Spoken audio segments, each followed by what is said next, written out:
Hello student and welcome to another episode of 5 minute chemistry. तो आज हम पढ़ने वाले हैं कि कॉमन आयन इफेक्ट क्या है। ये आयन इक्विलिब्रियम में आप बार बार यूज़ करते हो, इनफैक्ट केमिकल इक्विलिब्रियम में भी यूज़ करते हो। तो इसका बेसिक डेफिनेशन क्या है? लेट्स से ये एक इक्विलिब्रियम है जिसमें एसिटिक एसिड आप देख रहे हो, इक्विलिब्रियम विद एसिटेट आयन और H प्लस आयन है। कॉमन आयन जैसा कि इसके वर्ड में लिखा हुआ है कॉमन आयन, मतलब ये हुआ कि अगर आप इस इक्विलिब्रियम पे कोई भी ion, whether it is acetic acid acetate ion है या H प्लस है, वो ऊपर से ऐड करोगे तो क्या इफेक्ट आएगा। तो सोच के देखो, किसी भी इक्विलिब्रियम का जो इक्विलिब्रियम कांस्टेंट है के वो तो कांस्टेंट है, वो तो चेंज नहीं होगा बिना टेम्परेचर को बदले। तो अगर इस इक्विलिब्रियम में मैं एसीटेट आयन को ऐड कर दूं तो ये रिएक्शन कहाँ जाएगी? पीछे। अगर रिएक्शन पीछे गई तो इसका सीधा सीधा मतलब हुआ कि एसिटिक एसिड कम आयोनाइज हुआ।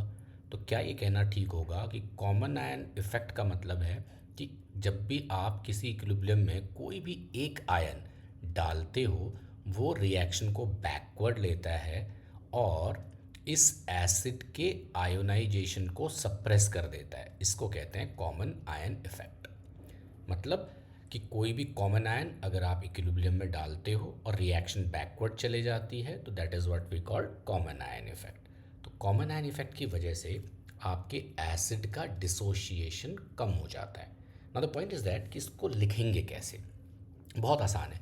लेट्स से कि इसी कांस्टेंट में इसकी कंसंट्रेशन दी है सी, तो आप कैसे लिखते हो कि at equilibrium C into one minus alpha, ये हो जाता है हमारा सी अल्फ़ा, ये होता है हमारा सी अल्फ़ा। कोई भी आयन नहीं डाला तो आपका एक्सप्रेशन क्या बनता है? C alpha multiplied by C alpha upon C into one minus alpha that is equals to K A. One के रेस्पेक्ट में अल्फ़ा को नेगलेक्ट करना हक बनता है हमारा, तो सी से सी कैंसिल, ऑल दो मैं ये एज्यूम कर रहा हूँ अल्फ़ा छोटा है। तो मेरा एक्सप्रेशन क्या बना? C alpha square equal to K A. अब मैंने यहाँ से अल्फ़ा की वैल्यू निकाल दी जो कि के ए अपॉन सी का रूट है। चलो मान लेते हैं कि अब मैं इसमें कॉमन आयन की बात करता हूँ, ठीक है। सेम इक्विलिब्रियम, अब मैंने क्या किया? सेम इक्विलिब्रियम लिया एसिटिक एसिड का, और ये आपको दो आयन दे रहा है। कौन कौन से आयन दे रहा है? एसीटेट आयन और H प्लस आयन। मान लेते हैं इसमें मैंने HCl भी ऐड कर दिया है। तो केमिकल इक्विलिब्रियम का एक बहुत सिंपल सा प्रिंसिपल है कि जब भी आप किसी एक कंटेनर में ऐसे आयन्स डालते हो जो कॉमन है, देखो यहाँ H प्लस कॉमन है ना, तो हमेशा इक्विलिब्रियम पे उसकी कंसंट्रेशन को ऐड भी करेंगे। मान लेते इसकी कंसंट्रेशन सी थी तो मैंने लिखा सी वन माइनस बीटा, ये एक्सप्रेशन बना सी बीटा, ये हुआ सी बीटा। अब देखो यहाँ पे भी ये लिखा था सी अल्फ़ा और सी अल्फ़ा। अच्छा, अब इसकी कंसंट्रेशन एसिटिक HCl की C2 थी मान लो, तो ये तो 100% डिसोशिएट करेगा, तो इक्विलिब्रियम पे ये जीरो बचेगा, ये हो जाएगा C2, ये हो जाएगा C2। अब आप ये बताओ H प्लस की टोटल कंसंट्रेशन क्या है? सी बीटा पहले से आई, C2 दूसरे से आई, तो टोटल हो गया सी बीटा प्लस C2। बस ये प्लस कर देना, कॉमन आयन के सारे क्वेश्चन सही हो जाएंगे, कोई एरर नहीं होगा। प्लस नहीं करोगे तो सब गड़बड़ है। अब आपका एक्सप्रेशन क्या बना? C beta into C beta plus C2 upon C into one minus beta equal to K A. यहाँ से जो बीटा की वैल्यू आएगी वो आपके अल्फ़ा से छोटी आएगी, आप चाहो तो खुद भी कैलकुलेट कर लेना। इससे क्या समझ आया कि ये जो H प्लस आपने डाला था वो कॉमन आयन की तरह गया और इस इक्विलिब्रियम को ले गया पीछे, जिसकी वजह से जो डिसोशिएशन है बीटा वो ऊपर वाले अल्फ़ा से हो गया छोटा। क्यों हुआ? कॉमन आयन इफेक्ट की वजह से। तो ये कॉमन आयन इफेक्ट घूम फिर के हर जगह आपको सेम ही देखने को मिलेगा, राइट। अब आते हैं कि मान लो टू वीक एसिड है तो हम कॉमन आयन कैसे लिखते हैं? टू वीक एसिड का कहने का मतलब हुआ कि एसिटिक एसिड ले लो एक, है ना, और एक ले लो आप फॉर्मिक एसिड। अब एसिटिक एसिड की कंसंट्रेशन C1 है, फॉर्मिक एसिड की कंसंट्रेशन C2 है। अगर मैं एसिटिक एसिड को अकेले लेता तो डिग्री ऑफ डिसोसिएशन अल्फा होता। अगर मैं फॉर्मिक एसिड को भी अकेले दूसरे कंटेनर में लेता तो इसका डिग्री ऑफ डिसोसिएशन बीटा होता। और अगर मैं इन दोनों को इकट्ठे ले लूँगा तो दोनों की अल्फ़ा और बीटा की जो वैल्यू है वो बदल जाएगी अल्फ़ा डैश और बीटा डैश से।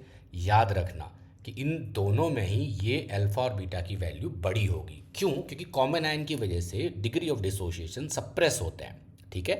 एसिटिक एसिड से अगर मैं अकेला एसिटिक एसिड लेता तो जो H प्लस मिलते वो अल्फ़ा थे, लेकिन अगर मैं फॉर्मिक एसिड के साथ एसिटिक एसिड को लूँगा तो वो अल्फ़ा डैश होंगे, और अल्फ़ा डैश क्या होगा, छोटा होगा। लेकिन जब दोनों को इकट्ठे लेंगे तो टोटल H प्लस जो है वो दोनों का एडिशन होगा, तो हो सकता है वो इंडिविजुअल से बड़ा हो। सिंपल सी कैलकुलेशन है। ये देखो, एक एसिड है मेरा HA, दूसरा एसिड है मेरा HB।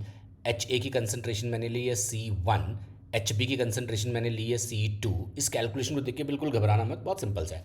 देखो, C1 into 1 minus alpha 1, C1 alpha, C1 alpha.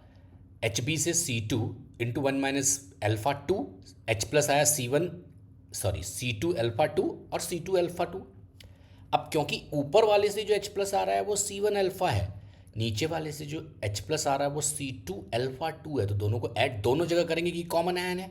बस मैंने लास्ट टाइम भी आपको बताया था कि ऐड करना मत भूलना। देखो मैंने ये ऐड किया ना, नीचे से जो H प्लस आया, ऊपर से जो H प्लस आया, उसके बाद तो बस फॉर्मूला लगाना है। K1 की वैल्यू क्या हो गई, H प्लस की कंसंट्रेशन इंटू HA, तो this into this upon this, ये आ गया। C1 से C1 को कैंसिल कर दिया है, 1 के रेस्पेक्ट में चाहो तो B अल्फ़ा 1 को नेगलेक्ट कर दो, आपके पास दो इक्वेशन है और दो वेरिएबल है, बहुत आराम से सॉल्व हो गया। तो इस तरह से आप कॉमन आयन इफेक्ट के क्वेश्चन को सॉल्व करते हो। एक और इंपॉर्टेंट चीज़ आती है ट्राइप्रोटिक, डाइप्रोटिक, उसमें भी कॉमन आयन इफेक्ट को पढ़ने का और देखने का एक नया पॉइंट ऑफ व्यू आपको मिलेगा। ठीक है, आई होप ये समझ में आ गया होगा। तो अगली सेशन पे कॉमन आयन इफेक्ट के थोड़ा सा आगे बढ़ेंगे, तब तक कि 5 मिनट कॉन्सेप्ट में कॉमन आयन इफेक्ट सबके समझ में आ गया होगा। एक एग्जांपल मैं ट्राइप्रोटिक एसिड का भी देता हूँ आपको। देखो मान लो H3PO4 है ना। अब इसको लिखेंगे कैसे, बस मैं लिखना सिखा देता हूँ। H3PO4 को अगर मैं इक्विलिब्रियम पे लेके जाऊँ तो मुझे मिलेंगे सबसे पहले H plus plus H2PO4 minus. अब ये जो H2PO4 माइनस है वो एक और H प्लस दे सकता है कि नहीं, बिल्कुल दे सकता है। तो अगर इसने एक और H प्लस दिया तो ये बन जाएगा HPO4 2 माइनस।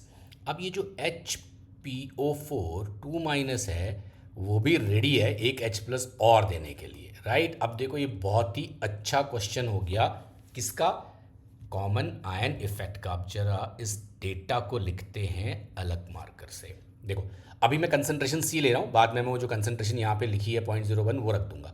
देखो इसी कंसंट्रेशन थी C, तो क्या लिखोगे, बहुत सिंपल है, बहुत ध्यान से देखना, C into 1 minus alpha, simple है। यहाँ से जो H प्लस आया वो कितना है, C अल्फा। H2PO4 माइनस कितना हो गया, C अल्फा। अब H2PO4 ये और ये तो कॉमन ही है ना, ध्यान से देखो दोनों कॉमन है, तो इसका एक्सप्रेशन क्या आ जाएगा, C alpha into 1 minus beta, जैसा आप लिखते आ रहे हो। ये कितना हो जाएगा बताना जरा, C अल्फा बीटा। और H प्लस क्योंकि पहले से C अल्फा था तो यहाँ भी C अल्फा लिखूंगा। अब कितना बन गया भाई, C alpha beta. Now the expression, ये वाला देखो C अल्फा बीटा है तो इंटू 1 माइनस गामा कर देते हैं। अगर मैंने यहाँ 1 माइनस गामा किया तो यहाँ भी 1 माइनस गामा करूँगा, तो PO4 3 minus C alpha beta gamma आ गया। H प्लस पहले से कितने थे, C alpha plus C alpha beta plus C alpha beta gamma. अब यहाँ पे भी plus C alpha beta gamma कर देते हैं, और यहाँ पे भी C alpha beta plus C alpha beta gamma कर देते हैं। अब आप क्रॉस चेक करो, जितने भी कॉमन आयन हैं क्या आपने इक्विलिब्रियम पे उनकी कंसंट्रेशन को सेम रखा है या नहीं।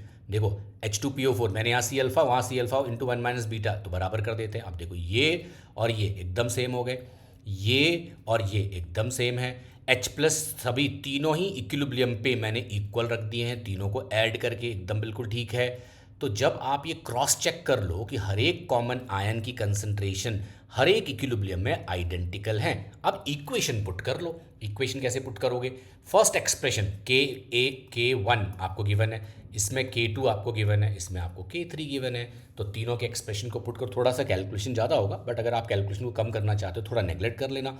कैसे नेगलेक्ट करोगे, तो C alpha plus C alpha beta plus C alpha beta gamma, इसकी जगह C अल्फा रख सकते हैं हम H प्लस को, 1 के रेस्पेक्ट में बीटा को नेगलेक्ट कर सकते हैं। अब ये नेगलेक्ट करने वाली कहानी स्टार्ट हो जाएगी जो कॉमन आयन का पार्ट नहीं है, इसलिए इसको बहुत ज़्यादा डिटेल में डिस्कस नहीं कर रहा हूँ।